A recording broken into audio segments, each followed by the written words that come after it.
The morning mist clung to the ancient towers of Avalonia Castle like whispered secrets, but nothing could have prepared the royal household for the storm that was about to break. Princess Sophia sat quietly in the grand library, her small fingers tracing the golden letters on the spine of her mother's favorite poetry book. At 8 years old, she had already learned that silence often preceded the worst kind of chaos in the palace. Duchess Vivian swept through the marble corridors with the determination of a woman who had spent months planning this moment. Her emerald silk gown rustled against the stone floors as her heels clicked out a rhythm of barely contained fury. She had waited long enough. Too long, in her opinion. Ever since her dear sister Princess Evangeline had died in that tragic riding accident 18 months ago, she had watched from the sidelines as that man, Lord Regent Maximilian, continued to raise Sophia as if he had any real claim to the child. The truth, as Vivian saw it, was far more complex than the simple narrative the court had accepted. Evangeline had confided in her during those final weeks before her death, sharing doubts about her marriage and fears about Maximilian's gambling debts and questionable associates. More importantly, Evangeline had expressed her wish that if anything ever happened to her, Sophia should be raised by someone who truly understood royal blood and royal duty. "Your Grace," Captain Marcus Sterling's voice cut through her thoughts as she approached the Queen's private chambers. The tall, weathered man had served the royal family for over 2 decades, and his loyalty was absolute. His steel-gray eyes held a mixture of respect and wariness as he regarded the Duchess. "Her Majesty is expecting you." Vivian nodded curtly, smoothing down her perfectly arranged auburn hair. "Thank you, Captain. I trust our conversation will remain private?" "As always, Your Grace."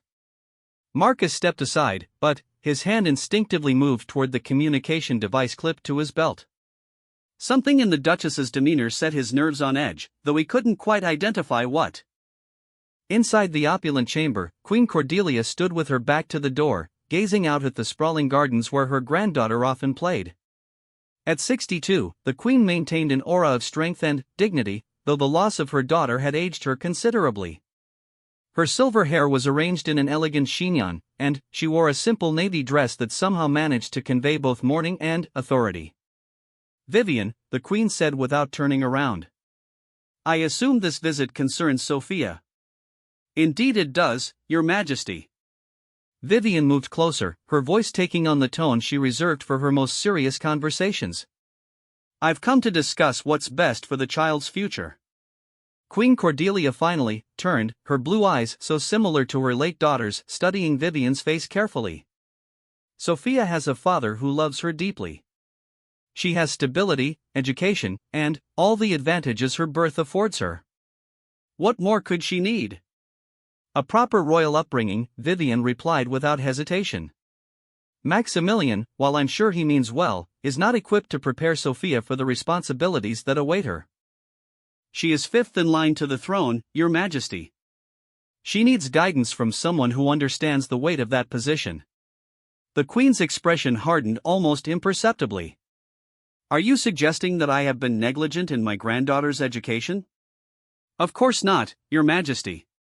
"But you have the entire kingdom to govern. I could provide Sophia with the focused attention she deserves, the cultural refinement, the social connections." Vivian paused, choosing her next words carefully.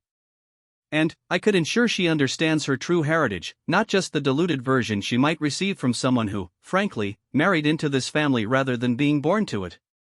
Queen Cordelia moved to her ornate desk, her fingers drumming silently against its polished surface. "Maximilian is Sophia's legal guardian. He was appointed by Evangeline herself, with the full approval of the Crown Council. Legal guardianship can be challenged, Your Majesty, especially when circumstances change." Vivian's voice remained steady, but there was an underlying steel that hadn't been there before. "I've consulted with several constitutional lawyers. Given Maximilian's recent financial difficulties and his frequent absences from court functions, a case could be made that alternative arrangements would better serve Sophia's interests." "Financial difficulties?" The Queen's eyebrows rose slightly. "His investments in those mining ventures in the Northern Territories have not gone well. There are rumors of significant losses, debts to some rather unsavory characters." Vivian moved closer to the desk, her voice dropping to a more intimate tone. "I'm not saying he's a bad man, Cordelia, but he's clearly out of his depth. Sophia deserves better." For a long moment, the only sound in the room was the steady ticking of the antique grandfather clock in the corner. Queen Cordelia's mind raced through the implications of what Vivian was suggesting. A custody battle within the royal family would be unprecedented in modern times, and the media attention would be devastating for all involved, especially for young Sophia. "What exactly are you proposing?" the Queen asked finally. "Full custody," Vivian replied without hesitation. "I would take Sophia to Rosewood Manor, where she could receive proper tutoring in languages, music, deportment, and statecraft. She would have the companionship of my own children, her cousins, and would be surrounded by people who understand what it means to carry royal blood." "And what of Maximilian's rights as her father?" "Visitation, naturally." "I'm not heartless, Cordelia. But primary custody should rest with someone who can truly prepare her for the life she was born to lead." Queen Cordelia walked back to the window, her mind wrestling with conflicting emotions. Her love for Sophia was absolute, but so was her respect for the law and for family bonds. Maximilian had indeed struggled since Evangeline's death, but he was a devoted father who had never given any indication of being unfit or neglectful. "This is not a decision I can make lightly, Vivian. It would require formal proceedings, investigations, testimony from numerous parties." The Queen's voice trailed off as she considered the chaos such a process would unleash. "I understand the gravity of what I'm asking," Vivian replied. "But sometimes difficult decisions are necessary for the greater good. Sophia's future and, by extension, the future of the monarchy may depend on it." Outside the chamber, Captain Sterling had been listening through the sophisticated monitoring system that protected all royal communications. His face grew increasingly grim as the conversation continued. This was exactly the kind of internal strife that could destabilize the entire royal family, and he knew that his duty extended beyond simple physical protection to preserving the integrity of the crown itself. As Vivian prepared to leave the Queen's chambers, she felt a surge of satisfaction. The seeds had been planted, and she was confident that reason would prevail. Sophia belonged with her, surrounded by the proper influences and away from the uncertainty that seemed to follow Maximilian wherever he went.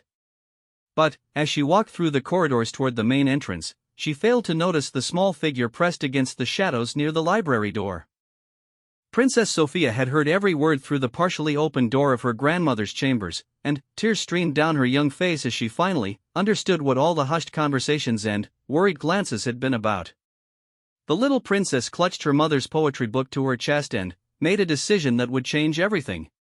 She would not let them separate her from Papa, no matter what it took. 3 days after Duchess Vivian's meeting with the Queen, Rosewood Manor buzzed with activity as legal documents were prepared and strategies were discussed. The Duchess had wasted no time in moving forward with her plan, and her team of advisors worked tirelessly to build what they believed would be an unassailable case for custody of Princess Sophia. Meanwhile, at Avalonia Castle, Lord Regent Maximilian sat in his private study, staring at the formal petition that had been delivered that morning. At 34, he had already endured more loss and hardship than many men twice his age, but nothing had prepared him for this. The legal language was cold and clinical, but the message was clear: his fitness as a parent was being questioned, and someone wanted to take away the most precious thing left in his world. "Papa?" Sophia's soft voice interrupted his brooding. She stood in the doorway wearing her favorite blue dress, the one that reminded him so much of Evangeline, with her golden hair braided in the style her governess had taught her. "Come here, sweetheart." Maximilian set aside the documents and opened his arms to his daughter. As she settled onto his lap, he marveled once again at how much she had grown in the past months. She was becoming more like her mother every day, not just in appearance but in her quick wit and strong will. "Are you sad about something, Papa?" Sophia asked, her bright blue eyes searching his face with an intensity that sometimes unnerved him. Children, he had learned, were far more perceptive than adults often gave them credit for. "Just grown-up worries, little one. Nothing for you to be concerned about."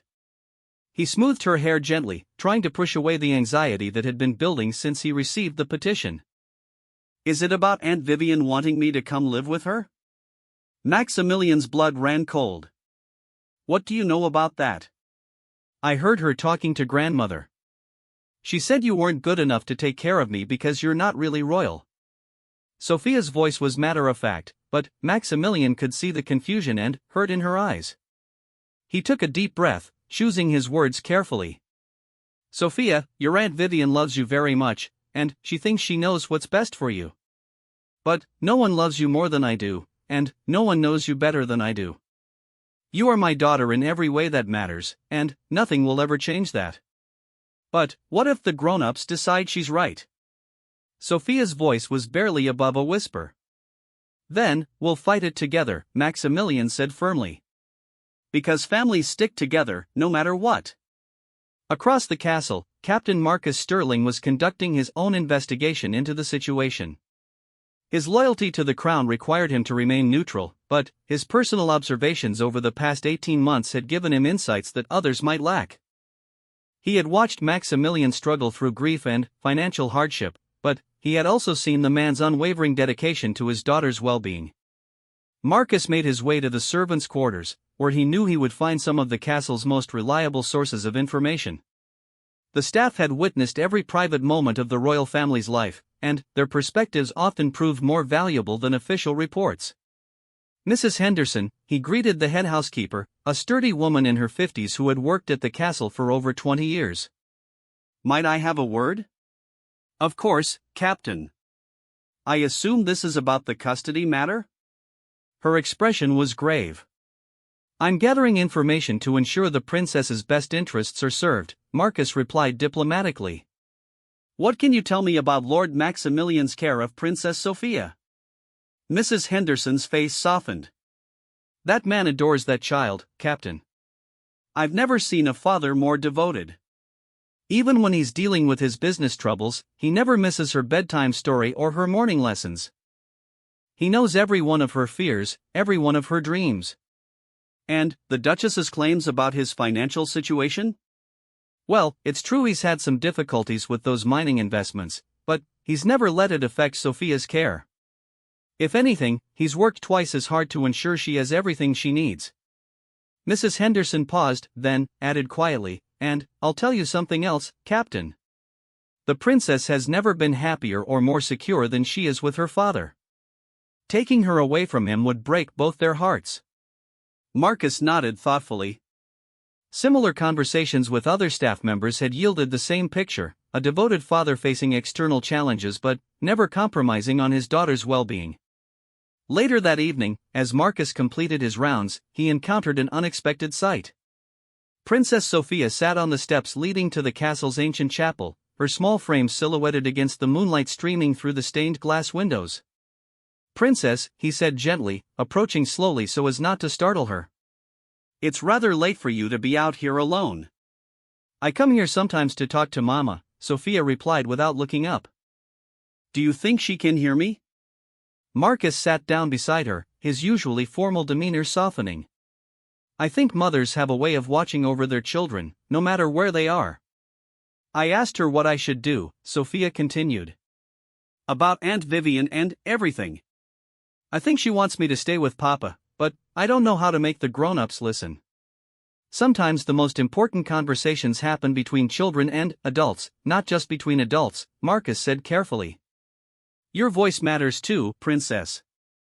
Sophia looked up at him with sudden interest. Do you really think so? I know so. In fact, part of my job is to make sure everyone's voice is heard when important decisions are being made. For the first time in days, a small smile crossed Sophia's face. Would you help me, Captain Sterling? Help me make sure they know how I feel? I would consider it an honor, Princess. Back at Rosewood Manor, Duchess Vivian was hosting a dinner party for several influential members of the nobility. The conversation naturally turned to the custody petition, and Vivian found herself holding court as she explained her position. The child needs stability, she declared to her assembled guests. Maximilian is a good man, I'm sure, but he lacks the breeding and connections necessary to guide a future royal. Sophia deserves to be surrounded by people who understand her birthright. Lord Ashford, an elderly peer who had known the royal family for decades, raised a skeptical eyebrow. From what I've observed, Lord Maximilian has done admirably under difficult circumstances. The loss of Princess Evangeline was devastating for him, yet he's maintained his duties and his devotion to the child. Devotion is not enough, Vivian replied smoothly. Sophia needs preparation for a life of service to the crown. She needs to understand protocol, diplomacy, the subtle arts of statecraft. How can someone who married into royalty provide that kind of education? Lady Margaret, another guest, interjected gently, but surely love and stability are the foundation upon which all other education must be built? A child who feels secure and cherished is more likely to flourish in whatever circumstances she faces. Of course love matters, Vivian conceded, but love without proper guidance can be detrimental. I can provide both the affection and the sophisticated upbringing that Sophia requires. As the evening progressed, it became clear that opinion among the nobility was divided. Some supported Vivian's position, believing that royal children required specialized upbringing that only someone born to the life could provide. Others felt that disrupting a loving father-daughter relationship would cause more harm than good. Meanwhile, in a secure communication room deep within the castle, Marcus Sterling was making a recording that would change everything. As head of security, he had access to all royal communications and was authorized to document any conversations that might impact the safety or stability of the crown. "This is Captain Marcus Sterling, head of royal security," he spoke into the device. "The date is October 15th, and I am recording my official assessment of the custody petition filed by Duchess Vivian regarding Princess Sophia."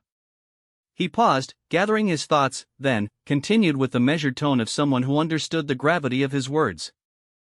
"After extensive observation and investigation, it is my professional opinion that removing Princess Sophia from the care of her father, Lord Regent Maximilian, would not serve her best interests or the interests of the crown. Lord Maximilian has demonstrated exemplary parenting despite facing significant personal challenges. His bond with Princess Sophia is strong and healthy, and she thrives under his care." Marcus hesitated, knowing that his next words would likely seal the fate of the custody battle. "Furthermore, I have concerns about the motivations behind this petition.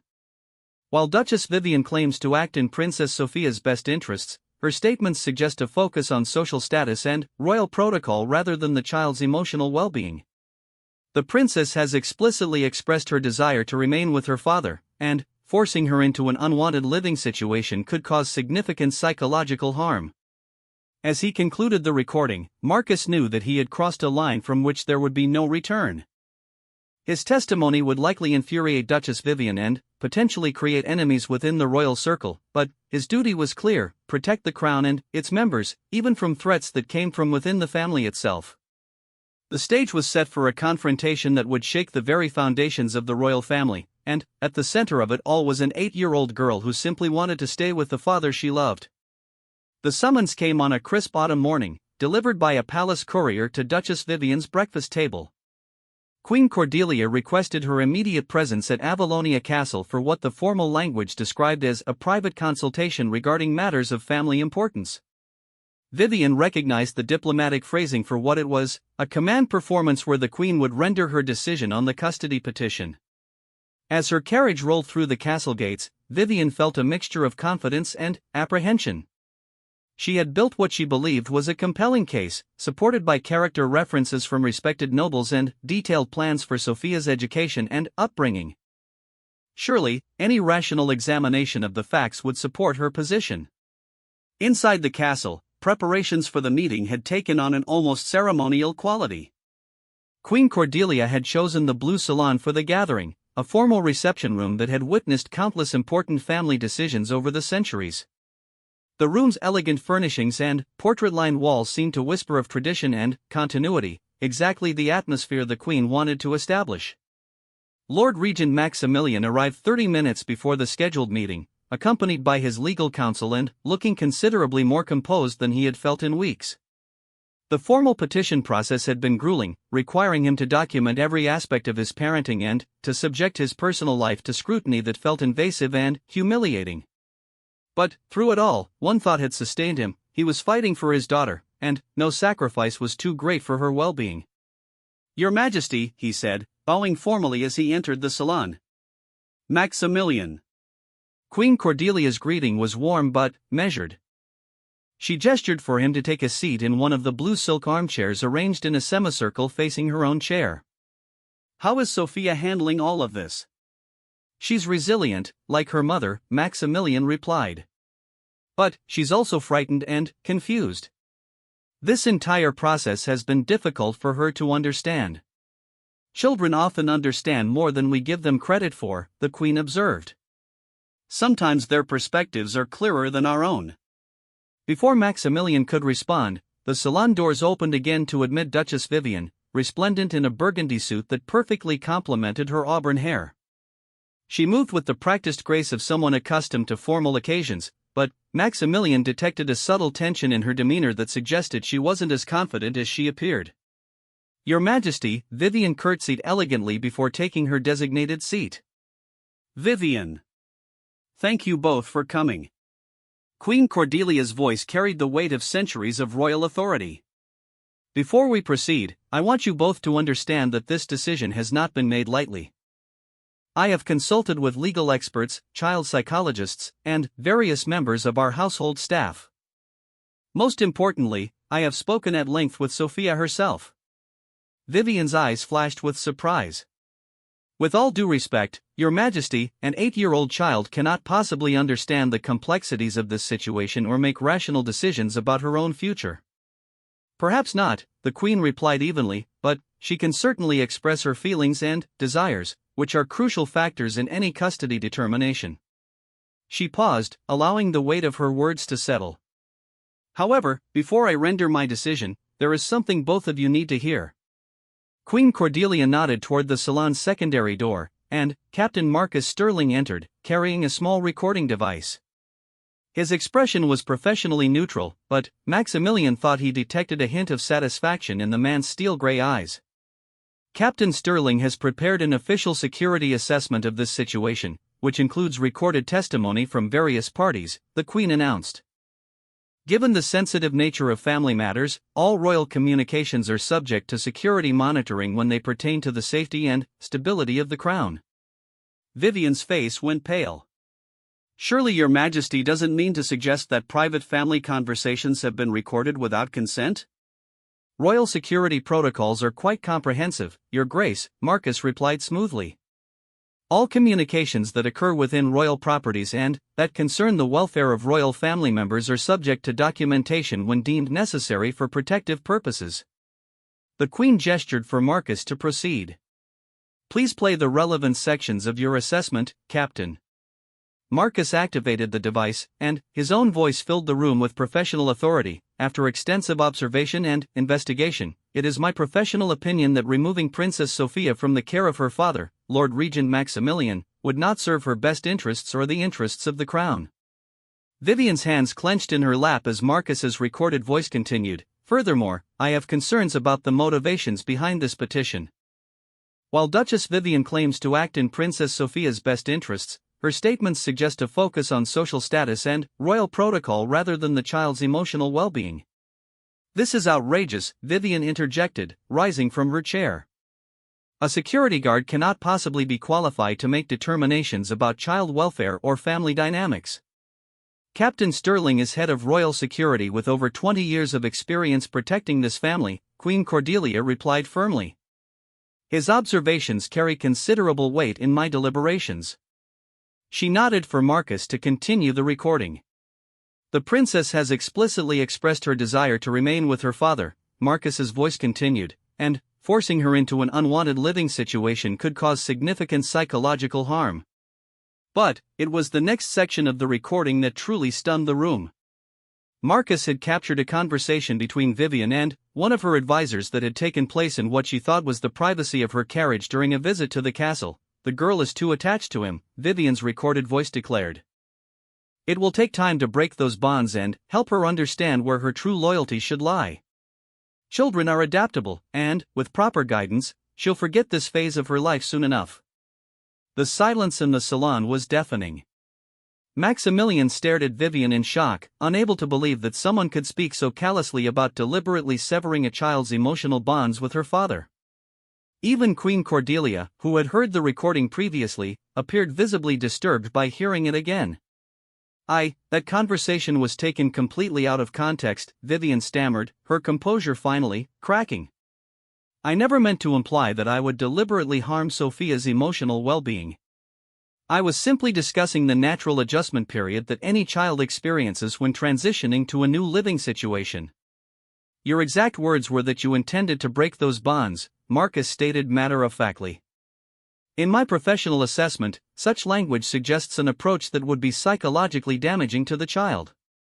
Queen Cordelia raised her hand for silence. "I have heard enough. Vivian, while I don't question your love for Sophia or your desire to see her succeed, your approach to this matter has raised serious concerns about your judgment and your understanding of what truly serves a child's best interests." "Your Majesty, please," Vivian began, but the Queen's stern expression silenced her. "The bonds between a parent and child are sacred, regardless of blood relations or social status," Queen Cordelia continued.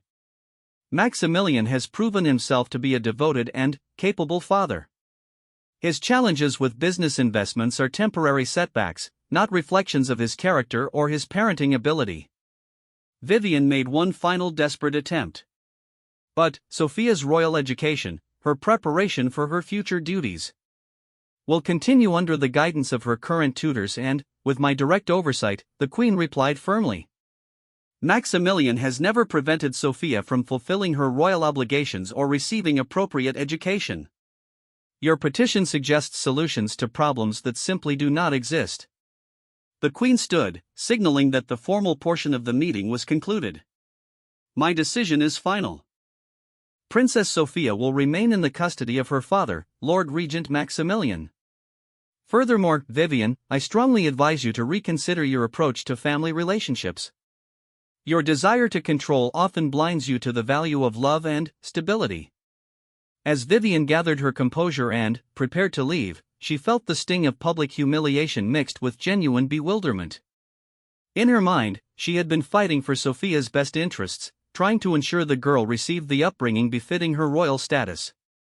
The fact that others couldn't see the wisdom of her position only reinforced her belief that people had become too sentimental about modern parenting. Maximilian remained seated for a moment after Vivian left, overwhelmed by relief and gratitude. "Your Majesty, I cannot adequately express my appreciation." "You don't need to," Queen Cordelia replied gently. "You fought for your daughter with dignity and grace, never allowing the attacks on your character to diminish your focus on her well-being.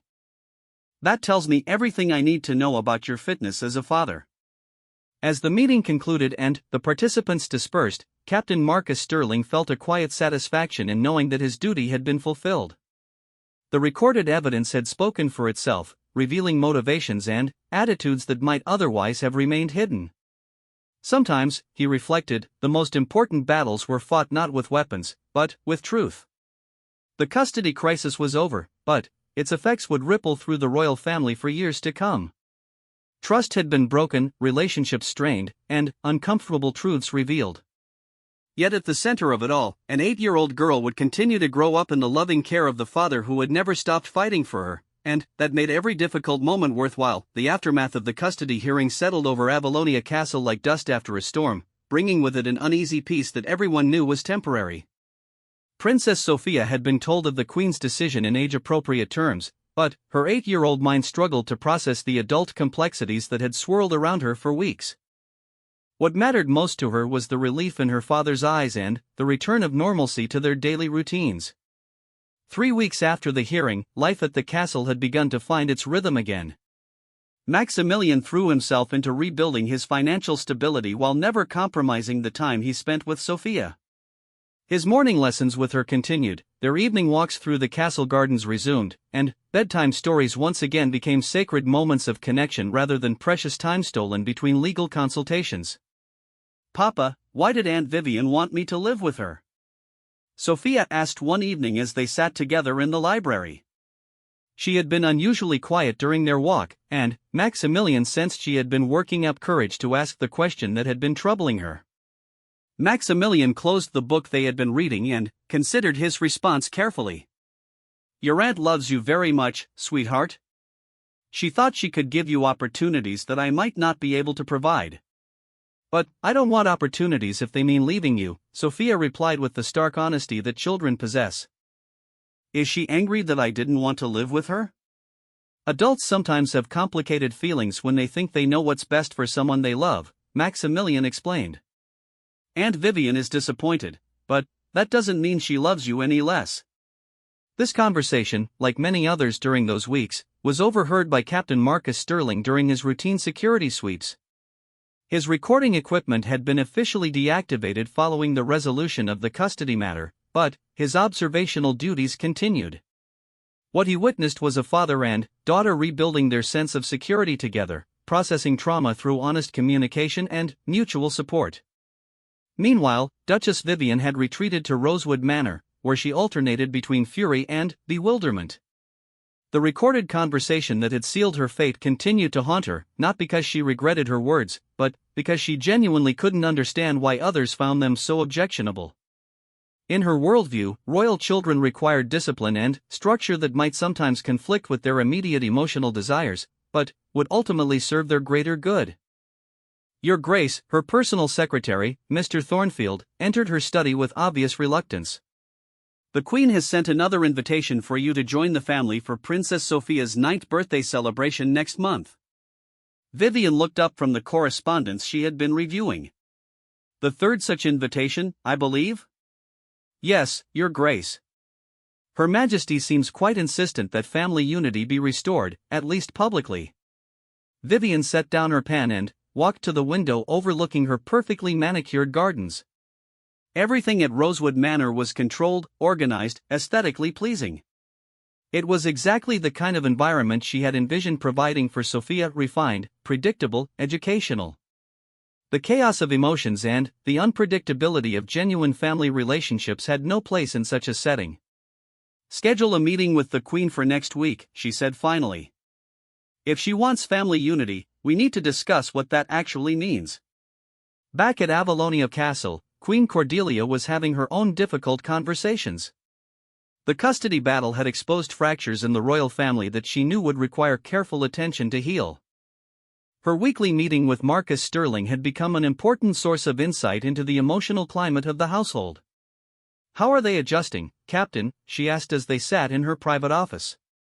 "Lord Maximilian and Princess Sophia have grown closer, if anything," Marcus reported. "The shared stress of the custody battle seems to have strengthened their bond. However, I'm concerned about the long-term effects of the family division."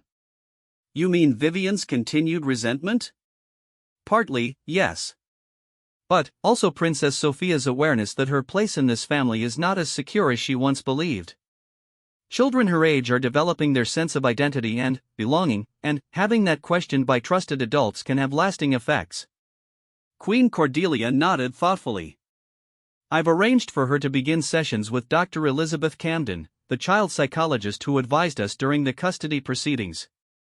Someone neutral who can help her process these experiences." An excellent decision, Your Majesty. And what of your own situation, Marcus? Your testimony in this matter was courageous, but I imagine it has made your position more complicated. Marcus allowed himself a slight smile. Some members of the extended royal family have expressed their displeasure with my involvement. But my primary duty is to protect this family, sometimes from internal threats as much as external ones. I have no regrets about my actions. Dr. Elizabeth Camden arrived at the castle the following week, a warm woman in her 50s whose specialized training in royal family dynamics made her uniquely qualified to help Sophia. Their first session took place in the castle's music room, a space that felt less formal and intimidating than a traditional office setting. Do you like to play piano, Princess Sophia? Dr. Camden asked, settling into a comfortable chair near the grand piano. Yes, but I'm not very good yet, Sophia replied, sitting across from her with the careful posture she had been taught for formal occasions. Would you play something for me? It doesn't matter if it's perfect. As Sophia played a simple melody she had been learning, Dr. Camden observed not just her musical ability, but her body language, her confidence, her willingness to take risks. These sessions weren't about therapy in the traditional sense, but about providing a safe space for a child to express feelings that might be too complex or frightening to share with family members. That was lovely, Dr. Camden said when Sophia finished. How did it feel to play for someone new? A little scary, Sophia admitted. But Papa always says that doing things even when we're scared is how we become brave. Your father sounds very wise. Do you feel scared about other things lately? Sophia was quiet for a moment, her small fingers still resting on the piano keys. Sometimes I worry that other grown-ups might try to take me away from Papa again. That must be a frightening feeling.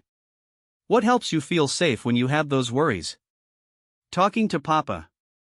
And Captain Sterling promised he would always make sure I'm protected.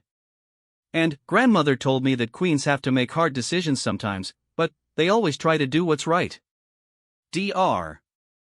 Camden made careful notes, impressed by the child's emotional intelligence and the strong support system that surrounded her. The adults in Sophia's life had clearly worked hard to help her process the custody battle in healthy ways, but continued monitoring would be important as she grew older and began to understand more fully what had happened. Meanwhile, Vivian's meeting with Queen Cordelia took place in the same blue salon where the custody decision had been rendered. Both women approached the conversation with caution, knowing that their relationship had been fundamentally altered by recent events. Your Majesty, Vivian began formally, I want to discuss how we move forward from here. The family needs unity, and I'm prepared to do my part to achieve that goal. I'm pleased to hear that, Vivian. What did you have in mind? I propose that we establish clear protocols for my relationship with Sophia going forward. Regular visits, involvement in her education, participation in family events, all within appropriate boundaries that respect Maximilian's position as her guardian. Queen Cordelia studied her sister-in-law carefully. And you would be comfortable with such an arrangement? Your petition suggested that you felt Maximilian was fundamentally unfit to raise Sophia. Vivian's jaw tightened almost imperceptibly. I still believe that Sophia would benefit from more structured royal education, but I accept your decision. My focus now is on being a positive influence in her life within the parameters you've established. Vivian, I need to know that you understand why your approach was problematic. It's not enough to simply accept the outcome, you need to genuinely recognize that Sophia's emotional well-being must take precedence over royal protocol. For a long moment, Vivian said nothing. The Queen could see the internal struggle playing out on her face, her ingrained beliefs about duty and propriety warring with her genuine love for her niece and her desire to restore family harmony. I understand that my methods were heavy-handed, Vivian said finally. Perhaps I allowed my concern for Sophia's future to overshadow my consideration for her present happiness. It wasn't a complete acknowledgement of wrongdoing, but it was progress. Queen Cordelia decided to accept it as a starting point for rebuilding their relationship. Very well. We'll begin with supervised visits, you may join us for Sophia's birthday celebration, and we'll evaluate how things proceed from there. As autumn turned to winter, the royal family slowly began to heal.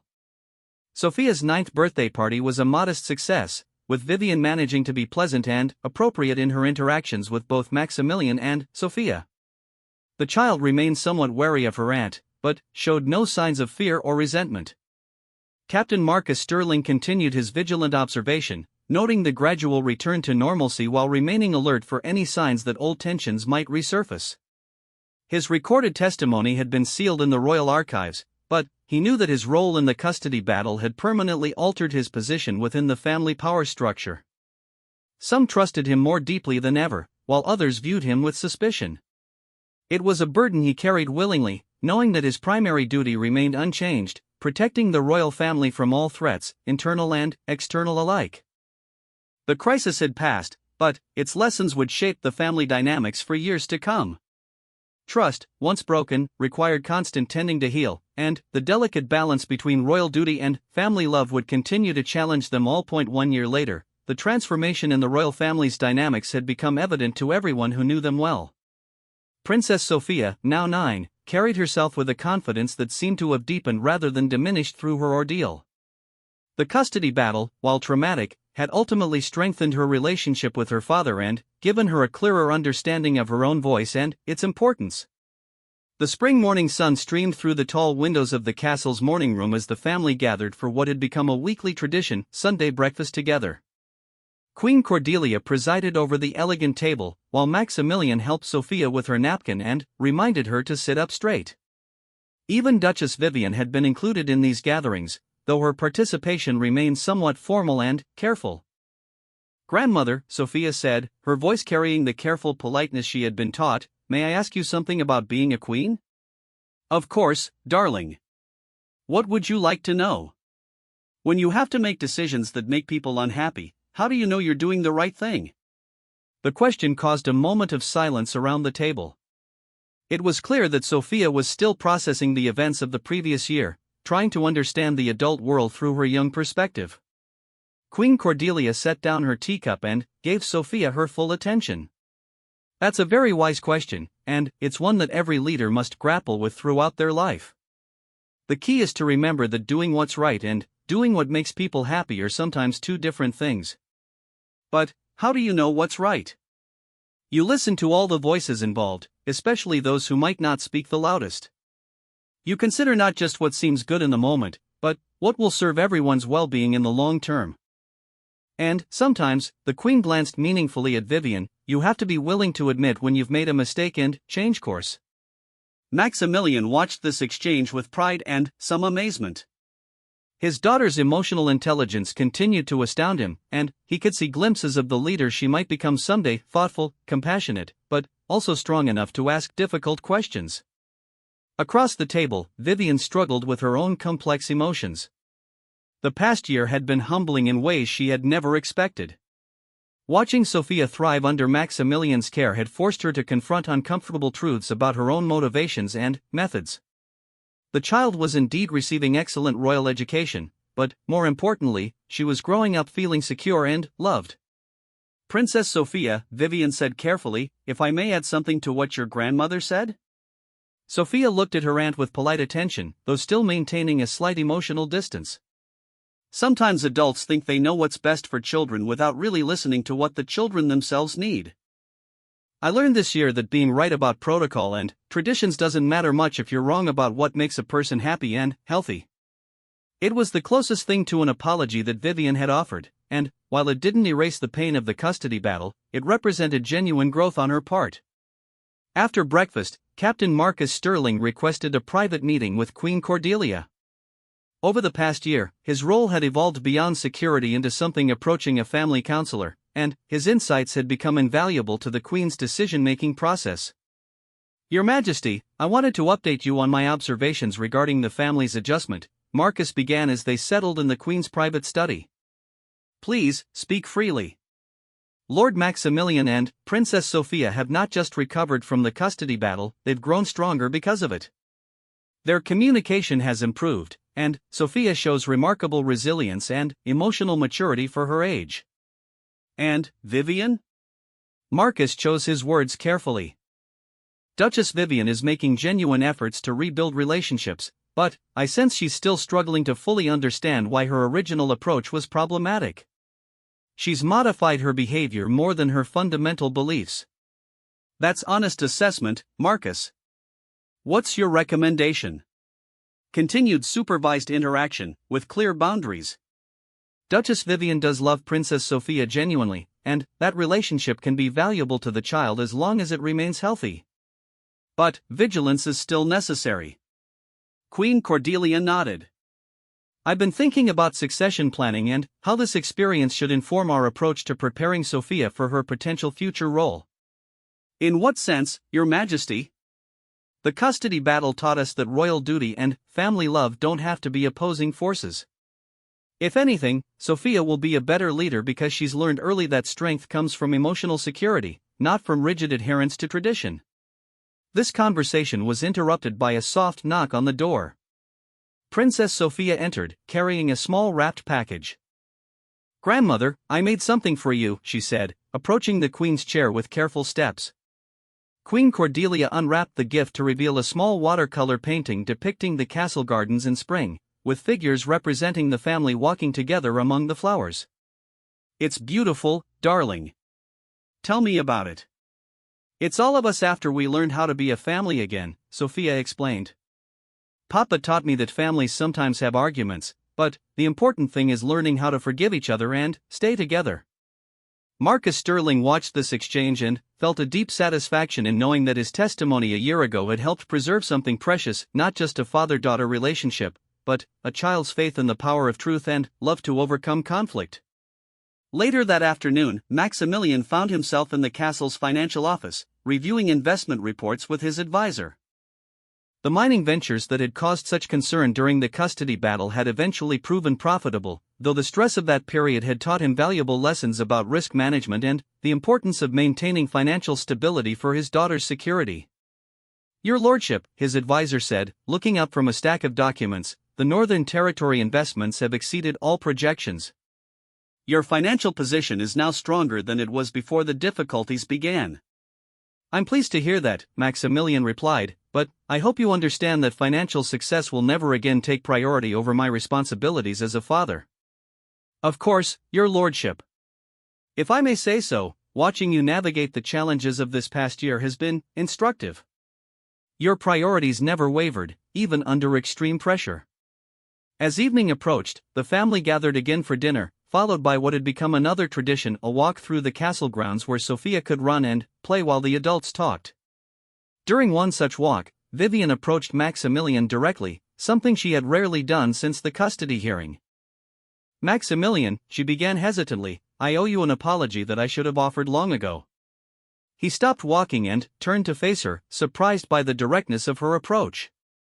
"I convinced myself that I was acting in Sophia's best interests, but I can see now that I was really acting on my own assumptions about what royal children need. You've proven that love, stability, and genuine attention to a child's individual personality are far more important than rigid protocol. Vivian, we all want what's best for Sophia. We just had different ideas about what that looked like." "No," she said firmly, "it was more than that. I questioned your worthiness as a father based on circumstances that had nothing to do with your character or your devotion to Sophia. That was wrong, and I'm sorry." For the first time in over a year, Maximilian felt that genuine healing might be possible between them. "I appreciate that, Vivian. Sophia loves you, and I want her to have a relationship with you. We just need to make sure it's built on respect for her happiness above all else." As they rejoined the group, Princess Sophia ran up to them with grass stains on her dress and joy on her face. "Papa, Aunt Vivian, look what I found." She held up a small wildflower that had somehow bloomed out of season. "It's beautiful, sweetheart," Maximilian said, lifting her up so she could show the flower to everyone. "Grandmother says sometimes the most beautiful things grow in unexpected places," Sophia announced proudly. Queen Cordelia smiled at her granddaughter's words, recognizing in them a wisdom that went beyond the child's years.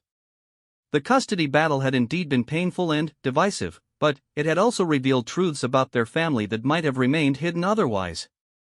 Sophia's resilience, Maximilian's unwavering devotion, Vivian's capacity for growth, and Marcus Sterling's courage in speaking truth to power, all of these had combined to create a stronger foundation for their future together. As they walked back toward the castle in the fading light, Captain Marcus Sterling maintained his protective watch from a discreet distance. The recording devices had been put away long ago, but his vigilance remained constant. The royal family had weathered one crisis and grown stronger, but life would undoubtedly bring new challenges. His job was to ensure they were prepared for whatever came next. The custody crisis that had once threatened to tear them apart had ultimately taught them that the most important royal tradition of all was the preservation of love, truth, and family bonds that could withstand any external pressure. Princess Sophia would grow up knowing that her voice mattered, that love was stronger than protocol, and that sometimes the most courageous thing an adult can do is admit they were wrong and change course. In the years to come, this lesson would serve her well as she prepared for the responsibilities that awaited her, carrying forward a new understanding of what it meant to be royal, not just in title, but in character, compassion, and the wisdom to put people before protocol when the stakes were highest. The recorded refusal that had once shocked the palace had become the foundation for a healthier, more honest approach to royal family relationships, proving that sometimes the most powerful weapon in defending those we love is simply the courage to tell the truth.